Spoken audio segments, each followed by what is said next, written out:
شمشیر بے نیام حضرت خالد بن ولید part number 116 اپنا اسلامک اسٹوڈیو کے معزز ناظرین، کمنٹ سیکشن میں حاضری لگانے والوں کی تعداد پھر کم ہو گئی ہے، تو برائے مہربانی ہر ویڈیوز کے آخر میں کمنٹس کریں اور ناٹ سبسکرائبر سے ایک بار پھر درخواست ہے کہ چینل کو سبسکرائب کر کے ہماری ویڈیوز کو واچ کیا کریں۔ ناظرین اب چلتے ہیں اگلی قسط کی جانب۔ ناظرین، خالد کی جان فضا مسکراہٹ نے پورے لشکر کی تھکن دور کر دی۔ لشکر چلنے کے لیے تیار ہو گیا۔ ولید کے بیٹے، یہ دیکھ، ایک آدمی پرجوش لہجے میں کہتا اور دوڑتا آ رہا تھا۔ یہ دیکھ ولید کے بیٹے، اللہ نے میری بینائی مجھے لوٹا دی ہے، میں دیکھ سکتا ہوں، میں تجھے دیکھ رہا ہوں۔ بے شک اللہ ایمان والوں پر کرم کرتا ہے، کسی نے بلند آواز سے کہا۔ اللہ رحیم و کریم ہے، کسی اور نے نعرہ لگایا۔ یہ تھا رافع بن عمیرہ، جس نے اس لشکر کی رہنمائی اس خطرناک صحرا میں کی تھی۔ ناظرین، وہ اشوب چشم کا مریض تھا۔ ریت کی چمک اور تپش سے اس کی بینائی ختم ہو گئی تھی، لیکن جسم میں چشمے کا پانی گیا اور آنکھوں میں پانی کے چھینٹے پڑے تو رافع کی بینائی واپس آ گئی۔ خالد کو اس کی بہت زیادہ خوشی ہوئی، جس کی ایک وجہ یہ تھی کہ ان کے لشکر کا رہنما اور میدان جنگ کا شاہ سوار ہمیشہ کے لیے عمدہ نہیں ہو گیا تھا، اور دوسری وجہ یہ تھی کہ رافع بن عمیرہ خالد کا داماد تھا۔ ناظرین، مجاہدین بغیر آرام کیے اپنی اگلی منزل کو جا رہے تھے۔ اب ان کا سفر سہل تھا، لیکن اس دشمن پر فتح سہل نظر نہیں آتی تھی جن سے لڑنے وہ جا رہے تھے۔ ناظرین، وہ دشمن بہت طاقتور تھا، اس کے وہاں قلعے تھے اور وہ اس کی زمین اور اس کا ملک تھا۔ مسلمان کھلے میدان میں تھے اور اپنے مستقر سے سینکڑوں میل دور تھے۔ انہیں اپنے لیے اور اپنے جانوروں کے لیے خوراک کا خود ہی انتظام کرنا تھا، اور ان کے لیے یہ بہت بڑا مسئلہ تھا۔ ناظرین، خالد جب اپنے لشکر کے ساتھ شام کی سرحد کی طرف بڑھ رہے تھے، اس وقت غسانی بادشاہ جبلہ بن الایہم اپنے امراء اور سالاروں کو حکم دے چکا تھا کہ مسلمانوں کی فوج سرحدوں پر آ گئی ہے اور اسے سرحدوں پر ہی ختم کر دینا ہے۔ اس وقت خالد بن سعید، ناظرین، پہلے سپہ سالار کو رومی فوج شکست دے چکی تھی اور مدینہ کا 28,000 مجاہدین کا لشکر 4 حصوں میں شام کی سرحد پر پہنچ چکا تھا۔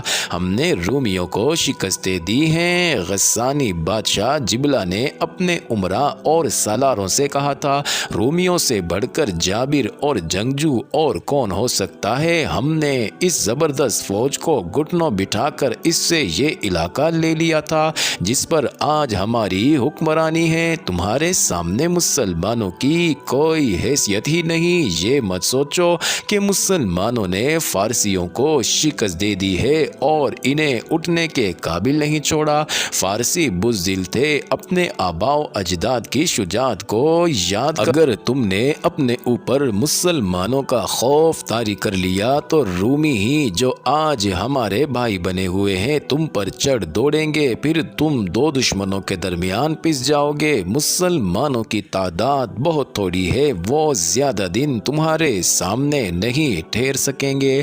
شہنشاہ غسان، ایک معمر سالار نے کہا، ان کی تعداد تھوڑی ہے تو کیا وجہ ہے کہ فارس کے تمام نامور سالار ان کے ہاتھوں مارے گئے ہیں؟ یہ کہنا ٹھیک نہیں کہ فارسی بزدل تھے۔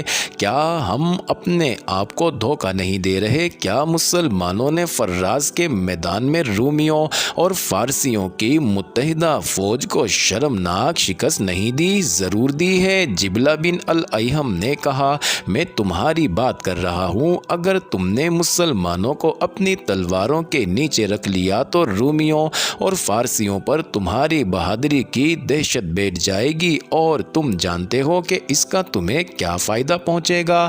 میرا حکم یہ ہے کہ سرحد کی ہر ایک بستی میں یہ پیغام پہنچا دو کہ مسلمانوں کا لشکر یا ان کا کوئی دستہ کسی طرف سے گزرے، اس پر حملہ کر دو اور اسے زیادہ سے زیادہ نقصان پہنچانے کی کوشش کرو۔ ہر وہ شخص کہ جس نے غسانی ماں کا دودھ پیا ہے وہ اپنے قبیلے کی آن پر جان قربان کر دے، لیکن 3-4 مسلمانوں کی جان ضرور لے، میں اپنے آپ کو دھوکہ نہیں دے رہا، میں ان مسلمانوں کو کمزور نہیں سمجھتا جو اپنے وطن سے اتنی دور آ گئے ہیں۔ وہ اپنے عقیدے کے بلبوتے پر آئے ہیں، ان کا عقیدہ ہے کہ ان کا مذہب سچا ہے اور وہ خدا کے بدتر بندے ہیں اور خدا ان کی مدد کرتا ہے۔ اگر تم اپنے عقیدوں کو مضبوطی سے پکڑ لو تو تم انہیں کچل کر رکھ دو گے۔ قبیلے کے بچے کو لڑاؤ، عورتوں کو بھی لڑاؤ اور ہر کوئی یہ کوشش کرے کہ مسلمانوں کو یہاں سے کھانے کو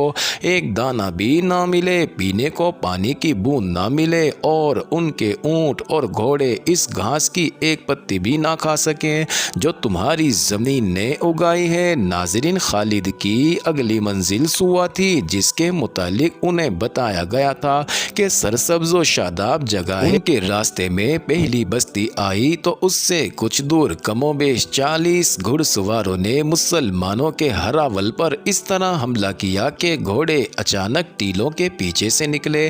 ناظرین، سرپٹ دوڑتے آئے اور برچیوں سے مجاہدین پر حلہ بول دیا۔ مجاہدین بھی شاہ سوار تھے اور اس طرح کی چھاپہ مار لڑائی میں مہارت رکھتے تھے، اس لیے انہیں زیادہ نقصان نہیں اٹھانا پڑا۔ کچھ مجاہدین زخمی ہو گئے اور انہوں نے حملہ آور سواروں میں سے 3-4 کو گرا لیا۔ یہ غسانی سوار تھے جنہوں نے پہلے حلے میں مسلمانوں کو بتا دیا تھا کہ وہ لڑنا جانتے ہیں اور ان میں لڑنے اور مرنے کا جذبہ بھی ہے۔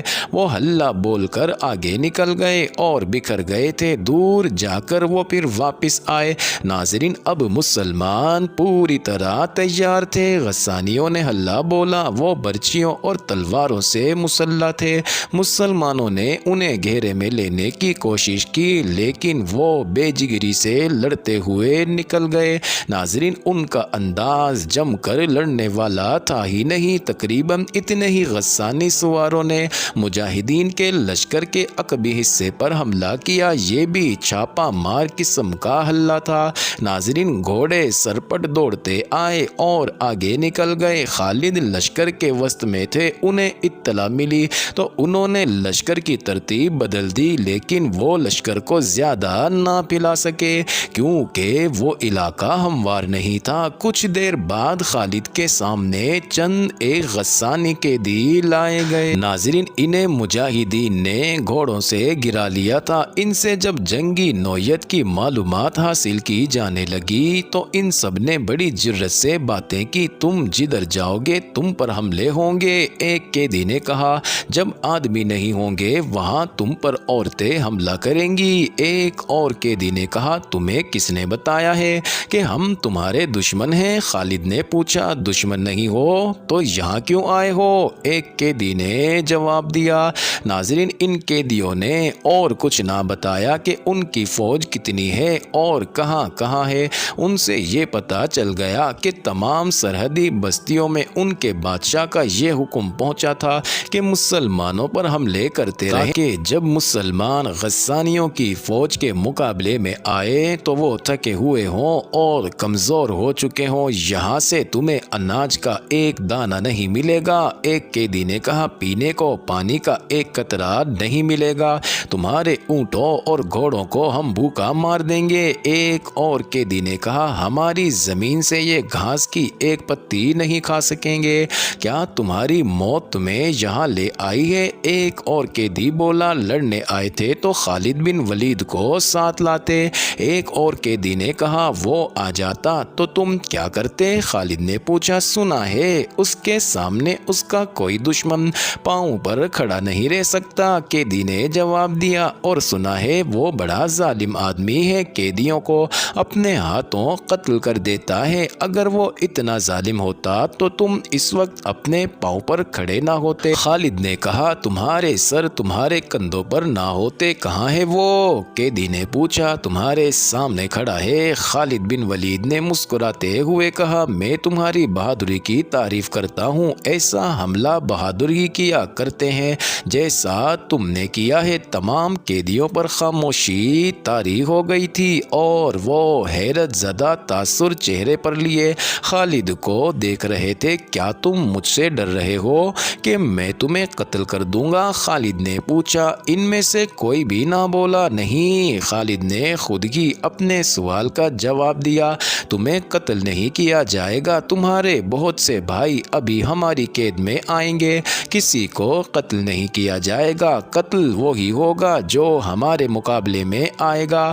کیا تم غسان کے لشکر کے آدمی ہو؟ نہیں، ایک قیدی نے جواب دیا، ہم اس بستی کے رہنے والے ہیں۔ تم میرا نام کس طرح جانتے ہو؟ خالد نے پوچھا۔ ابن ولید، ایک ادھیڑ عمر قیدی نے جواب دیا، تیرا نام غسان کے بچے نے سنا ہے۔ غسان کی فوج تیرے نام سے واقف ہے۔ فارس کی فوج کو شکست دینے والا سالار عام قسم کا انسان نہیں ہو سکتا، لیکن ابن ولید اب تیرا مقابلہ قبیلہ غسان سے ہے۔ ناظرین، خالد اس شخص کے ساتھ بحث نہیں کرنا چاہتے تھے۔ انہوں نے اس کے ساتھ اور دوسرے قیدیوں کے ساتھ دوستانہ انداز میں باتیں جاری رکھی اور ان سے کچھ باتیں معلوم کر لی۔ ناظرین، مورخ واقدی نے لکھا ہے کہ خالد کو اندازہ ہی نہیں تھا کہ غسانیوں اور رومیوں تک ان کا صرف نام ہی نہیں پہنچا تھا، بلکہ ان کے نام کے ساتھ کچھ روایتیں اور حکایتیں بھی پہنچ گئی تھی۔ ناظرین، بعض لوگ خالد کو مافوق الفطرت شخصیت سمجھنے لگے تھے۔ خالد آگے بڑھتے گئے۔ غسانیوں کے گروہوں نے دو اور جگہوں پر مسلمانوں کے لشکر پر حملہ کیا۔ ایک حملہ جو چھاپا مار قسم کا تھا، خاصا سخت تھا۔ مسلمان چونکہ چوکس اور تیار تھے، اس لیے ان کا زیادہ نقصان نہ ہوا۔ ناظرین، حملہ آوروں کا جانی نقصان زیادہ ہوا۔ خالد کو قیدیوں سے معلوم ہو چکا تھا کہ ان پر ان حملوں کا مقصد کیا ہے۔ انہوں نے سوچا کہ اس طرح مزاحمت جاری رہی تو انہیں اپنے لشکر کے کھانے پینے کے لیے بھی کچھ نہیں ملے گا۔ ناظرین، وہ صبح کے قریب ظہر اور عصر کے درمیان پہنچے تو انہیں بڑا ہی وسیع سبزہ زار نظر آیا۔ ناظرین، اس میں بے شمار بھیڑیں، بکریاں اور مویشی چر رہے تھے۔ یہ وسیع چراہ گاہ تھی، اس کے قریب صبح کی بستی تھی۔ خالد نے اس خیال سے کہ پیشتر اس کے کہ ان پر حملہ ہو، انہوں نے حکم دے دیا کہ تمام بھیڑ بکریاں اور مویشی پکڑ لیے جائیں اور انہیں کھانے کے لیے اور ان میں جو دودھ دینے والے جانور تھے انہیں دودھ کے لیے استعمال کیا جائے۔ ناظرین، مجاہدین ان جانوروں کو پکڑنے لگے تو بستی والوں نے مسلمانوں پر حملہ کر دیا۔ غسانیوں کے گھوڑے اچھے تھے اور ان کے ہتھیار بھی اچھے تھے، لیکن مسلمانوں کے آگے زیادہ دیر نہ ٹھہر سکے۔ خالد نے چراگاہ پر قبضہ کر لیا۔ جب بستی میں گئے تو وہاں لڑنے والا ایک آدمی بھی نہیں تھا۔ وہ بوڑھے تھے اور عورتیں تھیں اور بچے تھے۔ مسلمانوں کو دیکھ کر وہ بھاگنے لگے۔ عورتیں اپنے بچوں کو اٹھائے چھپ گئیں یا بھاگ اٹھی۔ ناظرین، خالد کے حکم سے ان سب کو روک کر کہا گیا کہ ان کے خلاف کوئی کارروائی نہیں کی جائے گی۔ اگر بستی سے مسلمان لشکر کے خلاف کوئی کارروائی ہوئی تو بستی کو اجاڑ دیا جائے گا۔ ناظرین، مخبروں نے خالد کو اطلاع دی کہ کچھ دور آگے ایک قلعہ ہے جس میں عیسائی فوج ہے اور اس کا سالار رومی ہے۔ یہ اطلاع بھی ملی کہ سوا کے بھاگے ہوئے غسانی اس قلعے میں چلے گئے ہیں۔ ناظرین، اس قلعے کا نام آرک تھا۔ سورج غروب ہو چکا تھا، شام گہری ہو گئی۔ قلعے کے دروازے سورج غروب ہوتے ہی بند ہو گئے تھے۔ اس کے بعد قلعے کے سنتریوں کو جو دیوار پر ٹہل رہے تھے گھوڑوں کے ٹاپ سنائی دیے۔ سنتریوں نے خبردار ہوشیار کی صدائیں لگانی شروع کر دی۔ ناظرین، کماندار دیوار پر گئے اور نیچے دیکھا بہت سے گھوڑے دوڑے آ رہے تھے۔ وہ قلعے کے بڑے دروازے پر آ کر رک گئے۔ ابھی اور گھوڑے اور اونٹ آ رہے تھے۔ کون ہو تم لوگ؟ دروازے کے اوپر ایک برج سے ایک کماندار نے پوچھا۔ ہم غسانی ہیں، باہر سے ایک سوار نے جواب دیا۔ مسلمانوں کا لشکر آ رہا ہے۔ ہم نے صبح میں انہیں روکنے کی کوشش کی تھی لیکن ہم ان کے مقابلے میں جم نہ سکے۔ ہم بستی میں جاتے تو مسلمان ہمیں زندہ نہ چھوڑتے۔ کیا تم پناہ لینے آئے ہو؟ پناہ بھی لیں گے، ایک غسانی سوار نے جواب دیا۔ تمہیں ہماری ضرورت ہوگی۔ رومی سالار کو بلایا گیا۔ اس نے ان لوگوں سے اپنی تسلی کے لیے کئی سوال کیے اور ان کے لیے قلعے کا دروازہ کھلوا دیا۔ انہوں نے رومی سالار کو تفصیل سے بتایا کہ مسلمانوں کی نفری کتنی ہے اور اب وہ کہاں ہے۔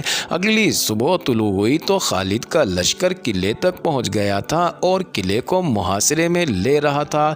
ناظرین، عیسائی فوج جو قلعے میں تھی قلعے کی دیواروں پر چلی گئی اور فوج کا ایک حصہ قلعے کے بڑے دروازے سے کچھ دور کھڑا ہو گیا۔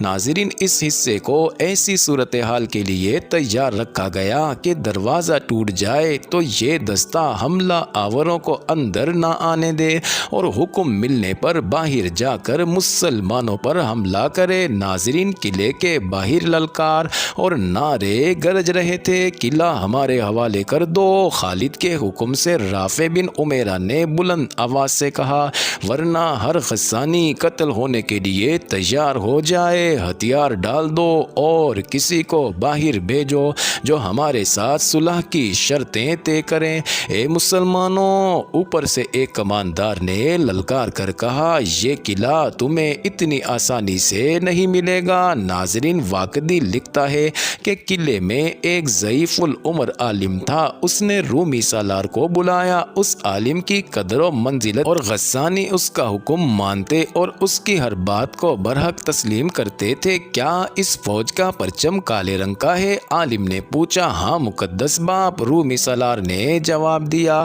ان کا جھنڈا نظر آ رہا ہے جو سفید اور کالے رنگ کا ہے۔ معزز ناظرین، یہ انٹرسٹنگ ویڈیو جاری ہے، اگلی ویڈیو قسط نمبر 117 میں دیکھنا مت بھولیے گا۔